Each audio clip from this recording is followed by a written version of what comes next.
in the Imaginaction podcast, and we have a special guest today, which is Dan Friedman. Wrote a book about performance activism, and that, how would you summarize this book? Okay, well, for those of you who have visuals, here is the book. It's called Performance Activism: Precursors and Contemporary Pioneers, and it's, as far as I know, the first full-length book study of this phenomena called performance activism, which I see emerging around the world, both in the global north and the global south. It's broke, and what I mean by performance activism, very briefly, we can go into more depth later, is when people outside the institutional constraints of the theater perform together, create ensembles in order to engage social and cultural and political issues. And the book has three parts. The first part is sort of a theater history, in that it unpacks how performance loosened its ties to the institution of the theater, began to be used in all sorts of ways, in education, in therapy, in politics, even in physical healing.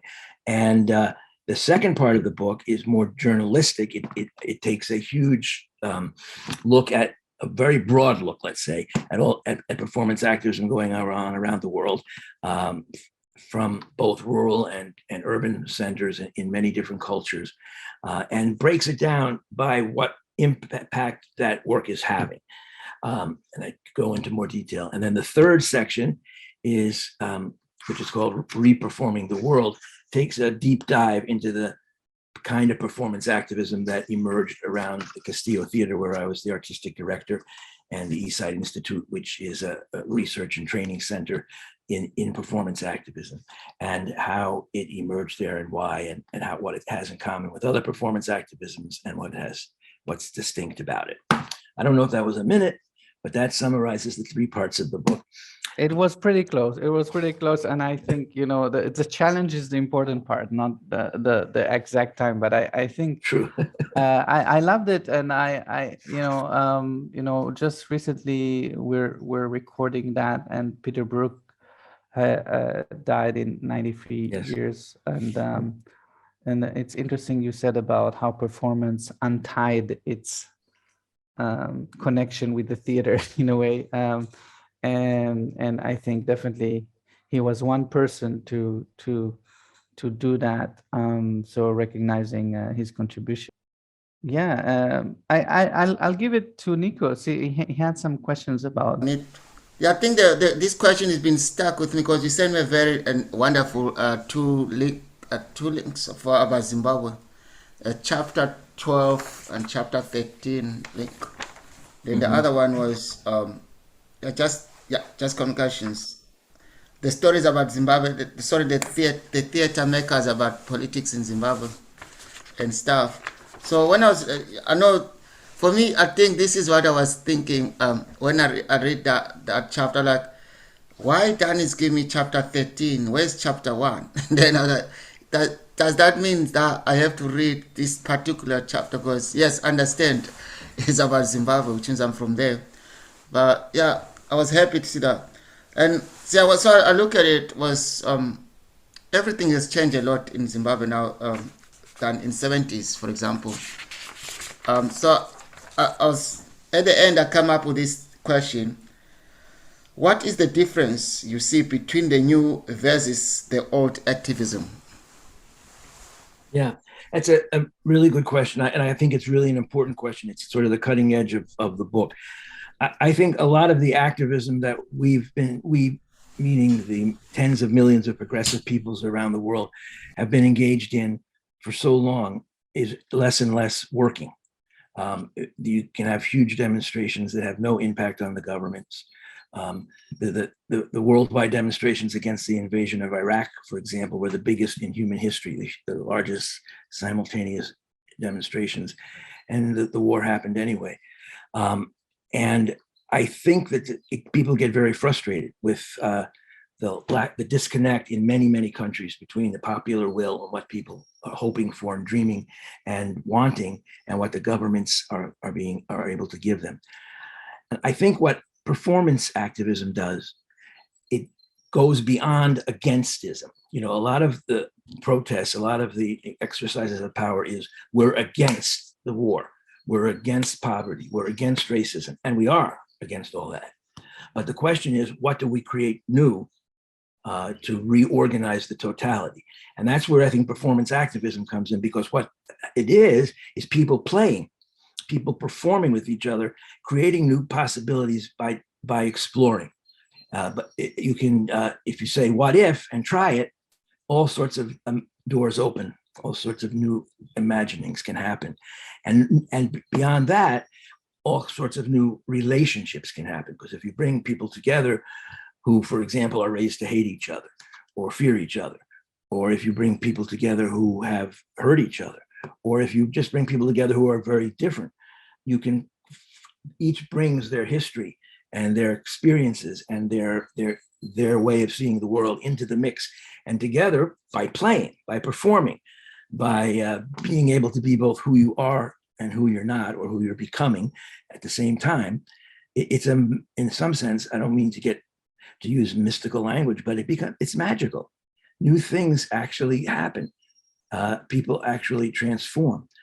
People go through an experience together that generates hope and that creates new ways of relating to each other. And I think there's very little discussion of this in progressive circles, and there's not even a language for it. But I think there's basically two kinds of power: deconstructive power, which is when people work together to bring something down, and reconstructive power. And I think performance is key to reconstructive power. What we're doing is reperforming possibilities, reperforming the world. So that's the difference I see. And yeah, I'll stop for now. Thanks. It's great. Thank you. That's really powerful, that one. But I was looking at in a different way, which means how the messages go across nowadays because of technology. But you guys used to go knock the doors, and I think I said that last week anyway.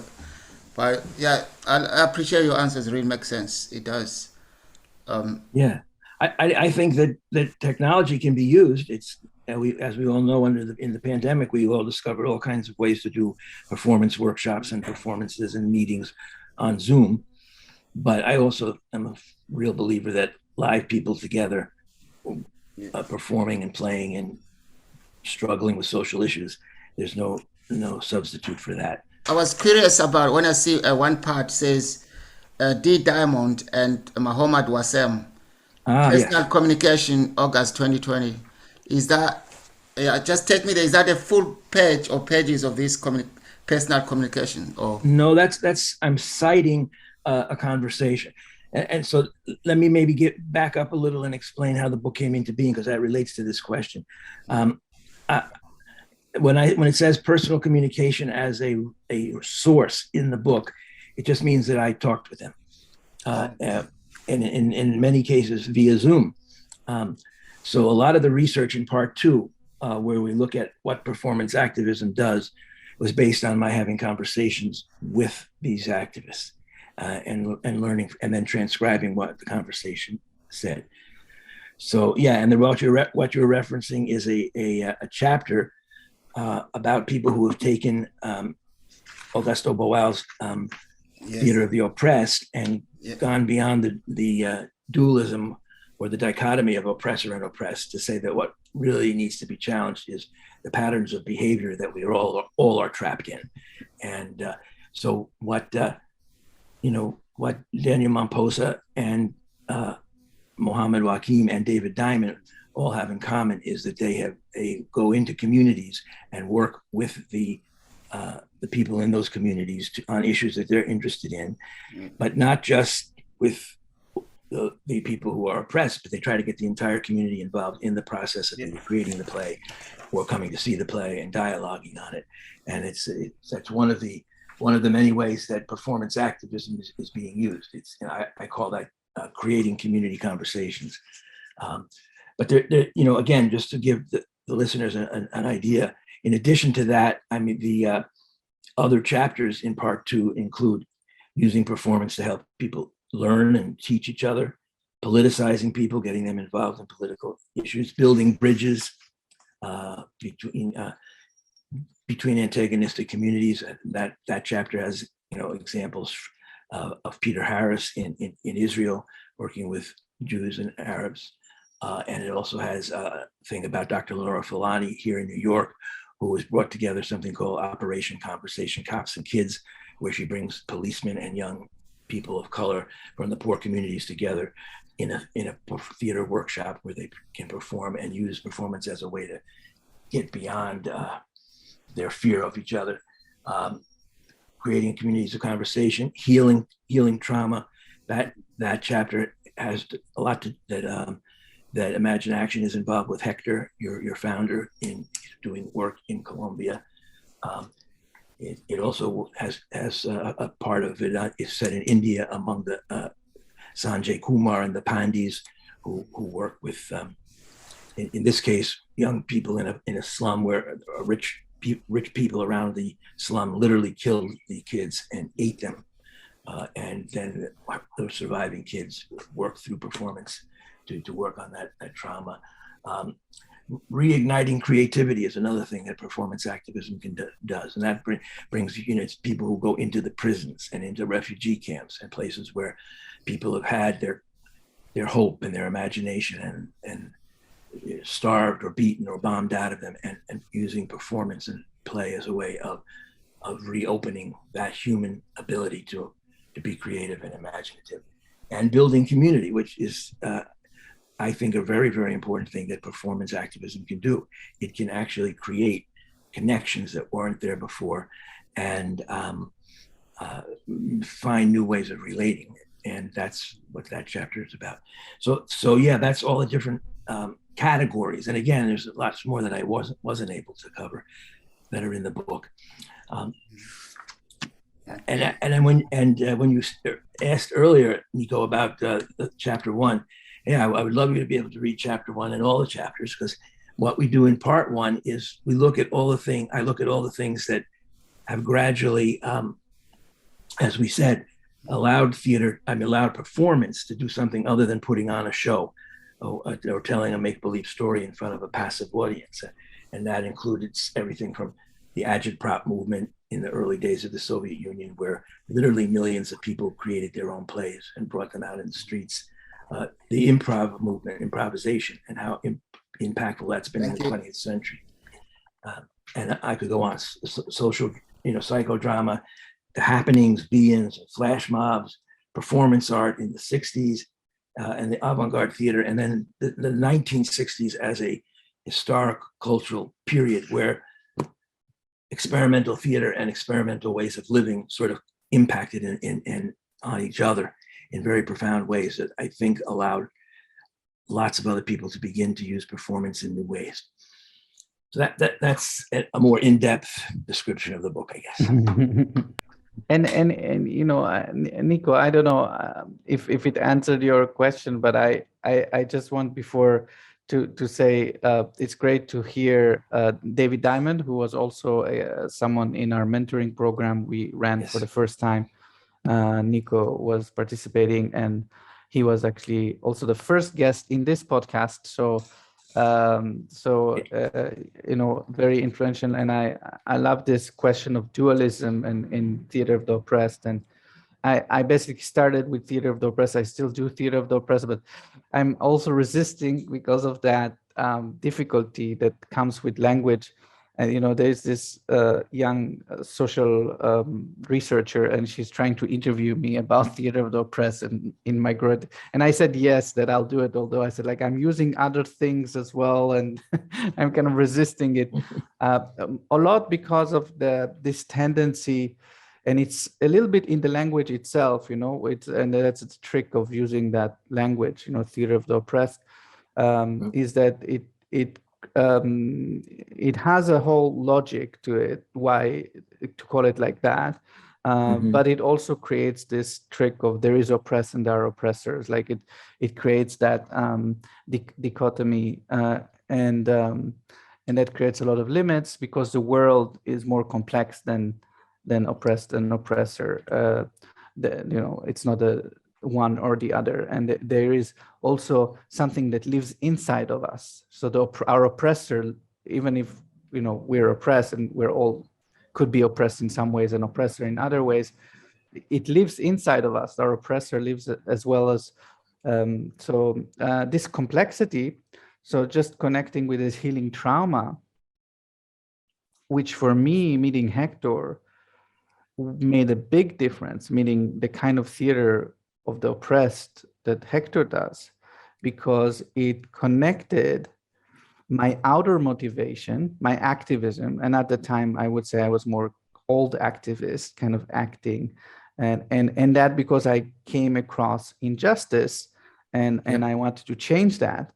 But what I didn't understand until I met Hector is that the conflict was happening inside of me. And so there was a whole world happening inside, and the doing outside without the inside made me, I don't know what it made me, but it definitely didn't make my action really authentic in a way. Because there was a lot of kind of blind spots there are still a lot of blind spots. So and I'm really fascinated with this. So there is this quote, and I'll just read it: "Performance is more than acting on stage or screen. Indeed, many see performance itself as a viable route to the transformative social and cultural development our world so desperately needs." And this is from the blog post you wrote. And I guess I have two questions. What is the transformative social and cultural development our world so desperately needs for you? And then how can performance as something that is more than acting on stage be a viable route for that? Great. Yes. And before I answer those directly, I want to go back a minute to the dualities of theater of the oppressed and your encounter with Hector, and learning that or sensing or feeling that the work wasn't just outward, it was also within. But I want to challenge another duality there, which is inside outside. I very feel very strongly that that's also false, that we don't have an inside and an outside. We are inside and outside simultaneously. The world shapes us and we shape the world. We internalize things, and then we are able to contribute to the world in new ways. And that ties in to the question of the transformative power of performance. Because I think that what that transformation is the, because we can play, because we can simultaneously be inside and outside, and simultaneously be who we are, who we've been shaped to be by the world we grew up in, and who we're becoming. Performance gives us a space, an activity, a relationship with others where we can do other than what we've been socialized to do, where we can explore new possibilities in the course of the workshop, in the course of the performance, in the course of coming together. What changes do I think the world desperately needs? I think in some senses, we all know what those are. We need to save the planet, the human beings, from destroying our planet. We need to eliminate the humongous, shameful gaps in income and opportunity that poverty and that the economic system we have worldwide is engendering. We need to find a way to end trying to resolve our differences with violence. We need to engage all of the social oppressions that have been built up over the years, racism and anti-Semitism and sexism. How to get there? What should take its place? I go back to the notion that, and that's also connected to performance, that I don't know. I mean, the revolutionaries of the 20th century thought they knew, and with all the best intentions in the world and with tremendous amount of bravery, they fought revolutions that didn't work. And I think that in part they didn't work because they didn't engage, as you say, Yuri, the subjective. They didn't engage the development of individuals, the growth of individuals. And so people maybe got a new government, or they even got changed who owned the factories, but they didn't change all those old patterns of behavior. I got that term patterns of behavior, by the way, from David Diamond. And his point being that you can't really have lasting change if we at the grassroots level aren't working to transform how we relate to each other as men and women, as white people and Black people, as rich people and poor people. And that the way to engage that is through the non-ideological activity of playing and performing together. It isn't that people don't go into performances and workshops with their values and views, they do. But it's not unlike the older form of activism or revolutionary activity that attempted to define the world through a set way of seeing it and thought it had the solutions and this is what we need to do. What I love about performance activism and its many, many variants is that people don't go into it necessarily to teach the right answer, but to discover something together. And it's that ongoing activity of together discovering what we can build and what we might dream about and what we might want to do together that that is so powerful about it, in my opinion. Does that answer your question or questions? Yes, yes. It makes me think about this moment we live in Earth's history, in our history, which is a shared history. No matter how much we would like to see ourselves as separate, then this is where we came to being, and that's is that it's I was just the sea the other day, and there was this whole bunch of seaweed which was kind of what made the sea really ugly and also unpleasant. And we're just reading about this toxic seaweed, and I was getting these images of the sea becoming toxic, and asking myself, would we have still liquid gas? Will we transfer liquid gas on acid seas? Like, would we continue this destruction as it's already happening? Like, and what can make us stop doing that? Like right now the situation is, there is a war between Ukraine and Russia, and one of the main thing that it seems to be like because the West, although it does hold the majority of economic power, is not able to impose economic sanctions because it's completely hooked on the gas and oil directly and indirectly.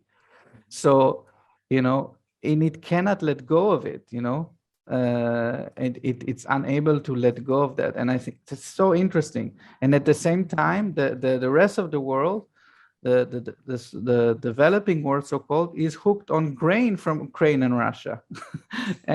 So it's so much like we're so hooked up on our own system that we just continue on. We just continue killing each other and aciding our seas until there is none left? And I keep thinking about ants. Sometimes when sometimes you have ants in your house and you put some spray and you see the ants, they keep coming back to the trap, like they keep going to the trap, like, are we like that? Are we like ants that will keep kind of going into the same trap? And or is there another way?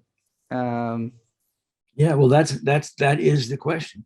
And I think that it's very hard to change those global structures, economic and political structures, at this point through old ways of being against them. I mean, I live in a country where, forests are burning out of control, where drought, lakes are evaporating, and where in some ways it feels like the United States is committing suicide on all sorts of levels, the most obvious one being the mass shootings that happen almost every day. where some crazy kid takes a rifle and kills people for no particular reason or for a particular hateful reason. And this just goes on and on. How do we reverse that? Can we reverse that? My answer is I don't know. But and I come out of a Marxist tradition, so I always think that I do believe that economically we have to restructure the world so that it's not based on profit. But that's where we get to the fossil fuels coming before human life. But we can't just be against what is. We have to figure out what is a better way of doing it. And we have, so in the final analysis, we may have to have a political revolution, but we're far away from the final analysis, and it's going to take an awful lot of cultural change for people to be able to engage that, to want to engage that, to not just fall into the despair of opioid addiction and violence and hate, and changing that cultural attitude, those ways of seeing themselves and each other, has, in my opinion, everything to do with getting them to perform and play together in new ways.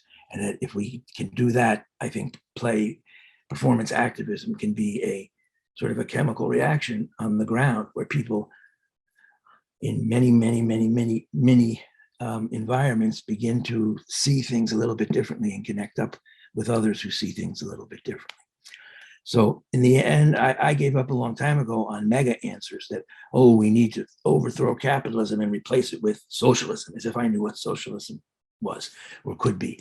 That was what I do believe is that human beings can actively and creatively reshape themselves and the world, and that involves breaking down what you call the inside-outside dichotomy, what I call the inside-outside dichotomy, and also breaking out of the us, them, and also breaking out of hope and despair, because we have to be able to hold hope and despair in the same hand all the time with authenticity, because that's what we have to work with in the world.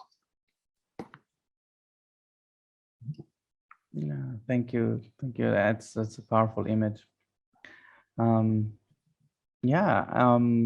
I don't know, Nico, do you have? I saw you unmute before. If you want to follow up. Well, for me, it's not a question. I think my questions are done. I just enjoy listening to Dan talking, and yeah, it gives Thank you. proper questions. Yeah, just I like what Uri was talking about, mentioning the way we're living now, the oil. Something I never done theater before, never direct theater, but something came to my mind when I was told that, because I was looking on the documentary in Nigeria, where people the oil has spread it to this field, and it's it's a big mess, and creating skin disease and the gangsters, all that stuff. It's just a mess. I was thinking, yeah, imagine someone. I'm waiting to see what theaters they've got this year in the Edinburgh Festival. I want to see someone light himself on fire, but not really fire, but kind of like, like a play, but not a real fire. So, yeah. Well, yes. I mean, theater, that is the putting on of a show for people to come and watch, can impact on people as an experience. I think a lot of us who come out of call it what you will, political theater, theater for social change, social theater, it has different names in different parts of the world, put too much, we're unrealistic about what the experience of seeing a show can do. It can impact on people, but it can't change things in an ongoing way. I mean, the theater people in every country have been in some ways more creative and humane than the political leaders. But what can change is if things in an ongoing ways, if people are playing with new possibilities together all the time. So like, for example, in the case of Nigeria, let me make mention of an organization there called Street Foundation, which is a program that started out in Lagos, where this woman, Rita, went into the slums, the poorest neighborhoods, and found young people who wanted to perform, and then created workshops for them to develop their skills. And at first it was just sort of like a talent thing to give people who had skills a way to make a living. performing. When I say just, that's a very big thing. That doesn't mean just. And she has now developed whole what she calls performance boot camps, where she holds 2 and 3 week sessions with young people from poor communities, learning how to create skits, how to improvise, how to perform, and how to create activities that project what they would like the world to be. And this has led to tremendous development among the young people that she's been able to impact on. So again, that is not going to solve in and of itself the poisoning of Nigeria by the oil companies, but it is an ongoing activity in the midst of that ruin and violence. And of course, we also know Nigeria has tremendous violence in the north with terrorists, religious terrorists. But that kind of activity, I think, is an embodiment of hope. It is the creation of hope. It's not hope isn't just an emotion in your head. It's an activity. And I think when people come together to play and create new possibilities together, including new possibilities about who they are and what they can do together, that is hope in this very dark world.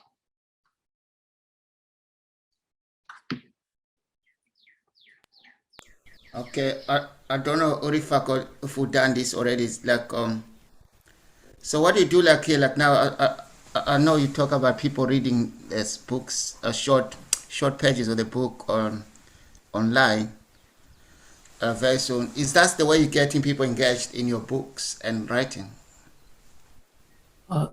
Yes, that's one of the ways.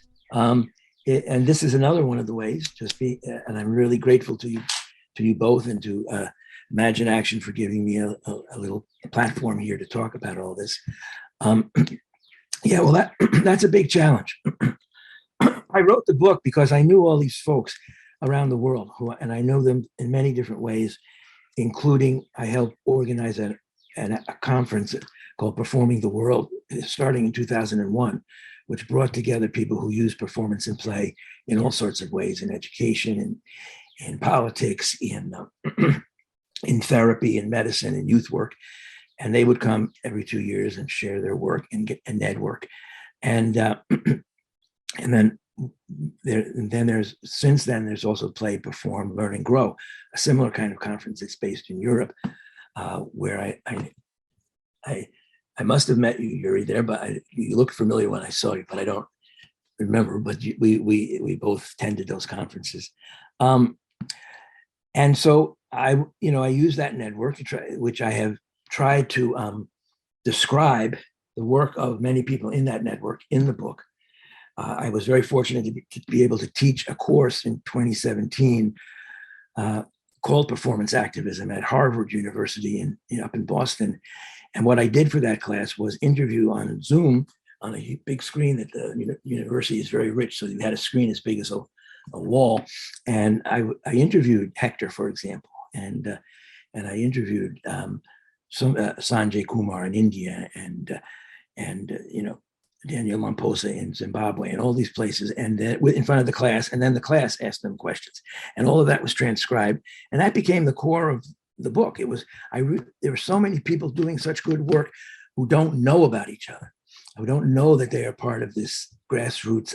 I call it a movement, although it's not a movement in the sense of having a strict program and knowing what it wants, but it's a movement because it's a new way of trying to engage social issues and problems, and people are co-discovering it all at the same time, or creating it all at the same time without knowing it. So the book is, in that sense, an introduction of the performance activism movement to itself. And I was one of the things that was, and I've been working on the book, on and off since 7 years, but it took the pandemic and the lockdown. And what I would do during that is I got up very early every morning. I was in a house with 6 other friends that we were sort of our own bubble. But I worked on the book pretty much nonstop every day for about 7 or 8 months, and got the writing all done. And but then it's very frustrating, as anyone who gets a book published by an academic publisher, because the academic books are really expensive. This book, for example, for hard copy, costs $119. I consider that not only ridiculous, but a crime. But I couldn't get it published by myself or get the what they do with this, why they charge so much is they sell it mostly to libraries, which is great because there'll be scholars and other interested people who can read them, but it doesn't get it to the people who I really want to get it to, which is ordinary people and performance activists on the ground around the world. So there is this online seminar I'll be doing this summer. And even if you're hearing this podcast after it starts on this coming Sunday, July 10th. You can join it after that. And you could just write to me at my email, which is Dan Friedman NYC. That's at Gmail. That's DANFRIEDMAN NYC at Gmail. And I'll find a way to get you into the seminar. But beyond that's also obviously quite limited. I also have a website where I have posted the introduction and chapter summaries. That's all I'm really allowed to do by the publisher at this point. But I am going to just hope word of mouth gets out. You can download chapters from the publisher Palgrave at a much less cost and read it that way. And I hope at some way eventually to be able to find a way to get it to the people who really need it the most. And the work of the Eastside Institute, where I'm on the faculty, is also another way to not only, well, maybe specifically, get what's in the book, but the methodology that's defining much of performance activism, the building of groups, the finding ways to play and perform as a way of developing is what the Eastside Institute's all about. And you can go to its website, eastsideinstitute.org, and they offer every month classes and workshops and online conversations, many of them free. Not all of them free, but at a very reasonable price when they're not free. And people can learn a lot about this approach through going to the website of the Eastside Institute and maybe taking some of its classes. Yeah, but you're welcome. I mean, that's for all of us who are trying to change the world in creative, positive ways. It's always been hard to get the word out, we don't have access to cable television and network TV and radio, and we just don't have the money for that. That's another problem, is that only those with vast sums of money control the major ways that people's culture is shaped these days. So what we can do, though, is build on the ground and try to create new things through performing together. Yeah, this is awesome. Like we had a in-depth conversation last week that maybe we can even release some parts of that. But there is a lot of stories there that I carry, and our time is almost up. But I think this question that came for me last week was around kind of how do we make this work sustainable. And which is something we're still also figuring out with Imaginaction, so we are kind of dislocated or co-located in different parts of the world, doing a lot of work online, but a lot of work in person when possible, each of us in their own context and set of skills, so Nico is a comedy host, I work with Theater of the Press, also social pressing theater, storytelling, drama therapy, all sorts of arts. We use this expression social arts, which I think is kind of similar to performance activism. Maybe there's some subtles around it, but I think the main intention is basically the same.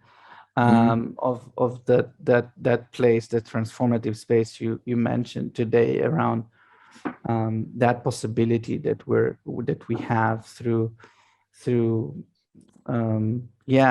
performing, not just being a spectator in a play or an actor in a play, but actually being as Boal would call it, a spect actor, like someone that observes and acts in the world in a fuller way and kind of awakening. To that question, lots of people, most of the people who I meet, who I say, "Oh, you're a performance activist," say, "I am." It's not a phrase that's commonly used. Essentially I made it up because I just wanted to have something that covered all the kind of work that you're talking about, that involves people as more than just a passive audience member. And there's so many different variations of it, all of them with their own, legitimacy and integrity. And I don't mean to question any of that, but I do want to give a broader label so that we can see what we have in common, which is using the, as you say, the transformative space of performance to involve people in more than just being taught a lesson, but to creating something new together and realizing that they can be creative and that they can generate new possibilities. And to go back to your question of sustainability, I know we're running out of time, so I'll try to make this short. That is the other real big issue, not just for performance activists, but for all sorts of progressive activism. How do you keep it going? Because obviously being able to prevent the world from being poisoned and to prevent the world from killing itself through wars and poverty and violence is a multi-generational task. We're not going to get it done in any of our lifetimes. I'm much older than you are, but it's going to be something that's going to have to take a while. And how do we generate and keep going this kind of work that I think we think on some level agree is important for the world? And it's I don't have it's not a pat answer. We've been able to keep up our work at the East Side Institute and the Castillo Theater for 50 years. And I'll just give that as an example, but not because it's a model, but because it's something that has worked. Is we work really hard to maintain financial independence, meaning that we did not we have never taken government funds or foundation funds from big corporate foundations to do our work, because on the one hand it just always comes with strings and with bureaucracy, and secondly, because to us the activity of raising money from ordinary people, which we did, and we did talk about this in our pre-conversation last time, so I don't want to take too much time, but what we did was we went on the streets of New York City, set up tables with clipboards and talked to people and told them what we wanted to do to create this kind of theater, and asked them to give money for it or to get involved in building it. And we literally did that for about a decade and raised $1, $5, $10 at a time, enough money to build this theater. And eventually we got people who could give more money. But so one thing, and again, it's very different in different countries. I mean, I know even in different cities in America, New York has a lot of street traffic, people walking around all the time. That isn't true in a place like Dallas, Texas, for example, where everybody drives cars. And it certainly isn't true in countries that are primarily rural. So you have to find other ways of sustaining yourself financially. But I think you have to depend on the people who are building it with you, not on top-down money. And the second thing, and this is really just as challenging, is we all know that it can be very, very emotionally and physically draining to be an activist, to be working to make a better world in a world where it's so hard to move forward and you're opposed in so many different ways. And the answer to that, I think, and we have found, is to develop groups that work together to provide emotional support to each other. And we call that work, we do social therapy. Social, because unlike traditional psychology, which locates your emotional life inside your head only, we really believe that emotionality is something like the same as automobiles or operas have been created by human beings, and we can take those emotions and work to reorganize them as well, and but basically to support each other. And this is, it's not just therapy like, oh, I feel depressed today, but it's also things. We have what we call health teams. When people get sick, well, we don't let them get sick by themselves. We organize a group of people to meet with them regularly, and talk about how to interact with their doctor. What are the options? How are you feeling about that? Oh, it looks like you're going to have to do chemotherapy for the rest of your life. Let's talk about that and why. And we've created all kinds of groups to give each other the emotional support and social support necessary to keep going. And we also bring performance to that. We say, all right, you're very angry, but you don't have to act angry. Just because you feel angry doesn't mean you have to punch somebody in the face. Why don't you take that energy and try something else? Why don't we write a poem together about it, and so on. And so it's a lifelong activity to create those kind of networks and that kind of support. But again, I think both the financial independence, so that we aren't co-opted or controlled by the very forces we want to change, and building community, finding ways to live and work day to day with people in creating new things together in a sustained way, are from our experiences at the Castillo Theater and the East Side Institute, what has worked. And again, a long time ago gave up thinking that there's one model, but those were sort of the two working principles. Build groups together to support each other and stay as financially independent as you can. Also, at this occasion, if you're listening, you came until the end, you want to support Imaginaction on Open Collective. We have a fun fundraising collective, which we hope also to use to actually fund. Yes, I would like to say thank you to Darren for coming here, because you said something about not only people joining, but people should be practical. I mean, like get involved by writing a book or something. For me, since I joined these kind of podcasts or meetings or groups, every time I get more encouraged to go to the theater. And I started doing some training courses for the theater without even knowing what I'm going to do. But I was impressed about one of your chapter about Zimbabwe theater dialogue. I'm actually going to be doing an hour and a half interview of Daniel Mamposa online in November. So, and to find out the details, you can go to the East Side Institute events page, East Side Institute. And I also, again, in the spirit of dialogue, the East Side Institute also has a podcast called All Power to the Developing, which has had a number of performance activists and others who use play and performance in various ways in their work as therapists, as teachers, that get things down on paper and to share on it in all sorts of ways, podcasts, written books, whatever. The more important is. And I just want to jump in and re-emphasize, those of you who want to support Imaginaction, contribute some money. You might not have very much money, but if you and 100 and 1,000 and 10,000 other people contribute what you can, they're going to be able to continue to grow and expand their work in a way that's authentic and not compromised. But that's only possible if we all help in whatever ways we can. And so please, how do they make a contract? Homepage, when you go to imaginaction.org, there is a link directly to the Open Collective. And what are you offering? Is it like a group or? Yeah, it's like a reading group, or if you want to get academic sounding, it's an online seminar. Each week, people will read a short excerpt from the book, no more than 20 pages, and then every Sunday morning, well, it's morning in New York. Every Sunday we will gather and talk to each other about it, and with questions, and also learn about the work that the people who are in the seminar are doing. For me, since I joined these kind of podcasts or meetings or groups, every time I get more encouraged to go to the theater. And I started doing some training courses for the theater without even knowing what I'm going to do. But I was impressed about one of your chapter about Zimbabwe theater, the founders and the actors, and the guy called Daniel Maposa. I know your accent, mine is very different, but it's very nice. Yeah.